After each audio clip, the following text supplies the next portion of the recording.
After a near 2-month grind to see who makes it to the top, we finally have reached the OWCS Asia main event. The best participants from Korea, Japan, and Pacific are all meeting up in one tournament bracket in a LAN event being held in Korea to decide the 2 participants moving on to the Dallas International LAN event being held later at the end of next month. And additionally, there's things such as prize money and the top 4 finishers all getting an open invitation to the Esports World Cup being held this summer in Saudi Arabia. Needless to say, this tournament holds a ton of weight to it. Many of the best teams in all of OWCS are about to square off in a super high stakes environment. So you definitely don't want to miss out on this tournament. And if you're looking to get caught up to speed and learn more, you've definitely come to the right place. Today, I'm giving you a guide of everything you need to know about the Overwatch Champions Series Asia Stage 1 main event.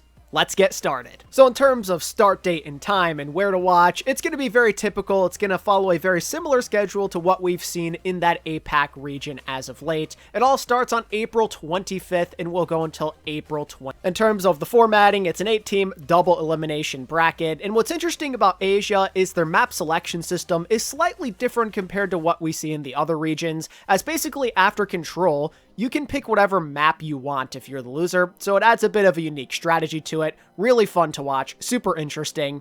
Also, they are playing on the most recent patch, like with NA and EMEA. However, Venture is locked from being selected, so you won't get the opportunity to see them get played potentially until the Dallas LAN event at the earliest. All the other changes are in effect, so we'll have to see how that changes the mindset of some of these teams from Asia. Wrecking Ball did get a buff, but it seems like a lot of the consensus is that he's still not that good, so maybe the compositions won't change that much. Asia typically ends up varying differently compared to EMEA and NA, but I don't know if even they will find that much use for Ball, just knowing about all the opinions we've seen so far. It seems like we could be in for a lot more of the other stuff we've already seen so far, with that boring Orisa being at the forefront, with some other stuff being in the mix, of course, because Asia does love their dive. Turning our attention to the bracket, the 8 teams to make it through are as follows. You've got Falcons, Crazy Raccoon, formerly known as WAC, FTG, Viral, Insomnia,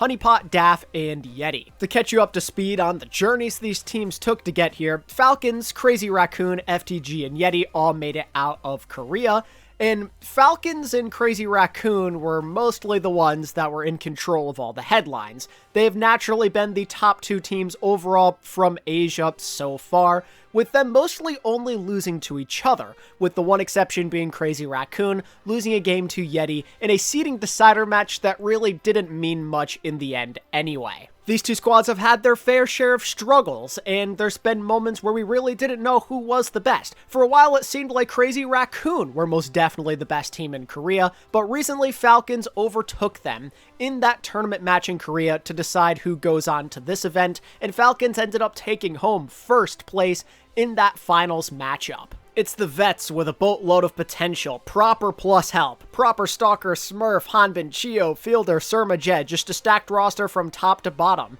But WAC, alongside Lip, Shu, and Chorong, have the O2 Blast, San Francisco Shock comeback arc going on, so to speak, with Heesing, Junbin, and Max looking more so like star players, unlike what we saw in the Overwatch League. FTG and Yeti, though, their journey has been a bit more difficult, as FTG have gotten close, but have never actually beaten WAC or Genesis. They always seem to be that 3rd place team. They've been the common consensus squad there. They're able to defeat Yeti consistently as well, so right now they are like that number 3 team overall in Asia, but could still very much be a threat, and on the right day, they have shown they can push Falcons and WAC to their limits. While a roster of Flora, Alpha Yi, Belos, Rhea, Bernard, Violet, and Finn doesn't sound too amazing on paper, their consistency and teamwork has been great, and we've seen quite a few of these guys level up and rise up to the opportunity of playing on a better team than what we saw in the Overwatch League beforehand, with guys like Flora, Alpha Yi, and Bernard in particular really thriving. As for Yeti, they're in a slightly lower light, I'd say, as they ended up being a wildcard team out of Korea. They didn't quite make that top 3 cut, as when it mattered the most, they couldn't take care of business against any of the top dogs. But again, as I've mentioned before, they've shown the ability to play at that level and push some of these guys to their absolute limit. Honestly, in a way, they almost remind me of the Spark teams from the last couple of years in OWL. This team that is somewhat one-dimensional in what they can do, but they just always find a way to get it done and be relevant. They've played great over the last handful of weeks, and let me tell you, I would not be surprised in the slightest if they go on a crazy run in this tournament. They're a young team. They're not super experienced, but they also don't have a lot to play for, as their expectations are not nearly as high. It's a very promising team, with guys like Knife and Viper at DPS, and Donghak on tank, who has looked incredible recently. The ceiling is super duper high on this squad, and with veteran coaching like Fleta and Fate there to guide those boys, who knows what they're truly capable of right now, as they're still learning and getting better day by day. However, again, I mentioned that one-dimensional issue, and that could ultimately be the thing that holds them back if they don't improve quick enough, as outside of the dive compositions, which are becoming less and less favorable over time, they're just not good. They generally haven't been that good on that type of stuff, even reaching back to the early weeks of OWCS Korea. So if they want to step up and truly be the best, they either have to master their craft and become unbeatable on it, or somehow, someway catch up. Either way, it's going to be a very interesting challenge, and this is one of those teams that you've got to keep a major eye on, as they could certainly play big-time spoiler. To give some love to your other regions in Asia, looking into Japan, this was the Varel show. Insomnia was able to get second and just cling in there, but Varel were the ones that looked practically unbeatable out there. Simply unrivaled, going undefeated across the board and only dropping a single map during the qualifier. Varel is made up of a lot of the best players Japan has to offer. These guys have been together for quite some time, reaching back to some of the previous Overwatch Contenders days, often being one of the top finishers in Contenders Pacific, not to mention they made up the most recent roster of the 2023 Japanese World Cup team, which ended up being surprisingly solid. Insomnia, on the other hand, were more of a team that had to really fight to earn their spot. They ended up being second place during the whole group qualifier thing, but they played a couple of super duper close matches that went down to the wire that nearly kept them out of making it to this playoff. In the end though, they made it through here. They get the chance to play on land bare minimum and get at least a tiny bit of prize money. And you'll see they have a good mix of some formidable Japanese names in the scene, but also a couple of Korean players added into the mix, as you'll see with a lot of the other Japan rosters. Insomnia in particular have a Korean support line, consisting of Blink and Karu. Karu is probably a bit more recognizable than Blink, as he's been across a couple of Korean Contenders teams, ranging from O2 Blast to Poker Face. Considering they don't even hold a candle to Varel, they probably won't do all too well in this thing, and a lot of people would have preferred if the name Kuji Brothers made it instead. Shout out to the Roadhog Lifeweaver team, that would have fed families if we got that in a tournament. But oh well, it is what it is. And lastly, in Pacific, you have Honeypot and DAF who made it through. Pacific ran a bit differently compared to Korea and Japan, where there wasn't an actual group stage involved, but rather they just had them all in one big tournament after the initial qualifier that spanned like over 2 months, so there was a lot more preparation that could go into individual matches. So how these teams are going to adjust now that there's less preparation will be interesting to see. In Pacific, a lot of competitors from across the globe all gathered onto certain teams just to get this kind of opportunity, so there are a lot of mixed rosters that seem kind of weird on paper, all going with each other. Honeypot were ultimately the ones to get first place after trading a bit with a rivalry with DAF, where it seemed like DAF was the better team one day, but then Honeypot got them on the other, pretty much dominating in the grand finals match. Now, Honeypot and DAF don't have rosters that are anywhere near worthy of writing home about, and you're not really expecting much out of them in a tournament like this, but I'm definitely going to be rooting hard for Honeypot in particular, as they've got our boy Adam. Adam got unfairly rejected in the Overwatch League multiple times, super unlucky stuff, so it's great to finally see him get his time in the spotlight in a LAN environment like this. He deserves it truly. And no matter what happens, it's just great to see him here. The mix of this team is quite interesting though. You've got 3 players from Singapore, you've got an Aussie, you've got a Korean player, you've got someone from Taiwan as well. They are absolutely all over the place, and it's cool to see a team like this make it over some of these other squads who at least are more so full and not so mixed. Regardless though, they played up to their strengths, they didn't do anything crazy, and it worked out for them. What's interesting though is that they ended up defeating DAF in dominant fashion in that grand final, as DAF overall were the way more dominant team throughout the Pacific tournament, not dropping any maps until that grand final happened, even 3-0ing Honeypot in the upper bracket final beforehand. And it makes sense that DAF would be good, as they were wildly successful in the Pacific division beforehand, usually taking home the top spot in tournaments as this great organization. And a lot of the same players happen to be there, being a primarily Thai team, with a couple of other players added into the mix. But yeah, that's generally the journey that we took for all these regions and how we got here, the storylines, and what the teams are looking like. In terms of how you'd rank these guys, I mean, obviously the 4 Korean teams come up first. There's just no question. There's a large skill gap there. Number 1, I think you gotta go with Falcons.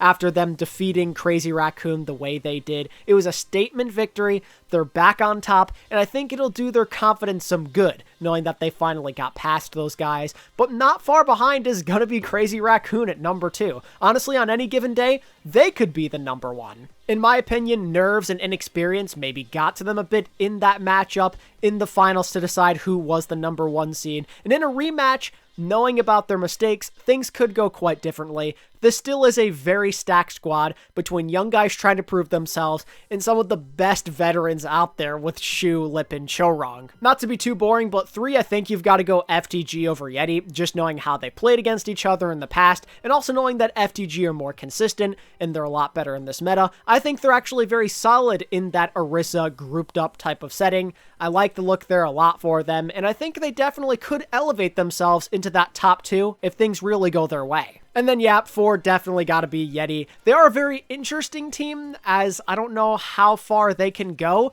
if they're playing up to their comforts, but it's going to be interesting to find out. They've shown they can push teams even in those weird setups. Their style is a lot different compared to what everybody else is doing, and that's something they could take advantage of. Again, not a lot of pressure on them compared to some of these other Korean teams as well. So, still a threat for sure, even if I have them at number 4. Then 5, I think you just gotta go with Viral, as they've been so good over there in Japan. I take them over any of the Pacific teams as well. They've shown the consistency. There's definitely a tier break between them and the Korean squads, at least for now, but I also think there's a tier break between them and all the other teams I haven't named yet. For the tournament bracket predictions, I have Crazy Raccoon taking it home. Despite them losing to Team Falcons previously, I still think they can come back strong. They are a really good team. And again, as I mentioned earlier, I don't think Crazy Raccoon were even playing their best in that game. Now, we could certainly see the same thing happen in this tournament scenario. I'm not suggesting it's not possible at all. Nerves could certainly get to those boys once again, especially the younger players. It could affect their play and we could see them make mistakes. But a lot of those mistakes they were making in that match against Falcons previously, I think are very avoidable. And with time to prep and with their confidence still at an all-time high, I think they're going to play better. And we've seen a lot of these Falcons players choke at times, and I wouldn't be surprised if it happens again here. It's pretty even. I would expect both of them to at least make it to that grand final. I'd be shocked if one of them gets eliminated early. But yeah, I think either one of them are going to be the favorites to take it home pretty clearly, with just how strong their rosters are compared to everybody else in this thing. Ultimately, though, I'm going to be a believer in Crazy Raccoon. I think Falcons are definitely the better team overall, and they should be the favorites, but that's boring to just pick the number 1 all the time. I'm still a fan of this Crazy Raccoon team. They're like my favorite team in Korea, and I just believe in them, especially if Shu's going crazy in the clutch. He's a more proven playmaker than fielder. They've got the options there. They have the motivation. I can see them doing this. I also think generally they should be the better Orisa team. I just think they're better on that compared to Dive, at least on paper. They were a solid Dive team during the earlier events that happened, but I think generally this suits more of their strengths as a squad. I think ultimately it's up to Falcons to continue to play their own game like we saw beforehand. That's the reason they were able to beat Crazy Raccoon how they did. they weren't tempted entirely to go after Shu in that BAP mirror. They kept Fielder on the Kiriko, they did their own thing, and that's why they were successful. But I don't know if I trust them to continue playing in that style completely, especially knowing that Krusty is leading those boys. I wouldn't be surprised if I'm very wrong about this though, as Falcons are a very good team. They're super momentum based. Even just beating Crazy Raccoon once is going to be enough to really put their confidence sky high. We're seeing guys like Smurf play better as well, so Falcons definitely have a solid chance at this. At the end though, they will be the top 2. They'll be going on to Dallas. As for who gets 3rd place, I'm going with FTG. Again, the boring answer there, but they are a lot more proven than a team like Yeti, and I think with where the meta sits right now, it's just better suited for them. I think we're going to see those two obviously meet in that lower bracket semifinal after they inevitably lose to Falcons and Crazy Raccoon respectively. But yeah, I think you gotta go FTG over Yeti. Could go either way, because Yeti, again, they're very interesting and unpredictable. A very difficult team to prepare for, just knowing that their style typically trends in a very different direction from the standard team. But if you look at how FTG has done against these guys, they've consistently had their number. There's like one close call, but other than that, they've seemed like the better team overall. They've been more composed when the series gets tight.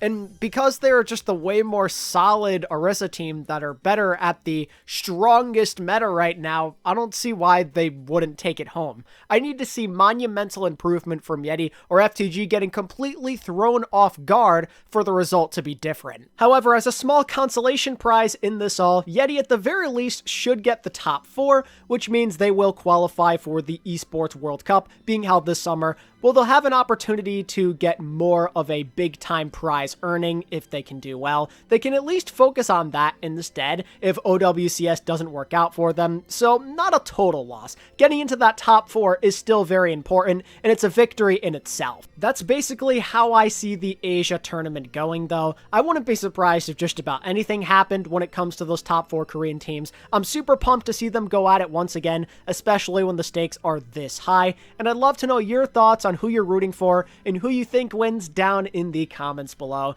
And if you enjoyed this video and you want to stay up to date with all the most recent OWCS and Overwatch esports news and other content I make on this channel, definitely give this video a like. It helps out the channel a lot, and subscribe to the channel if you're new. I've been ATP, and I'll catch you all in the next video. Peace.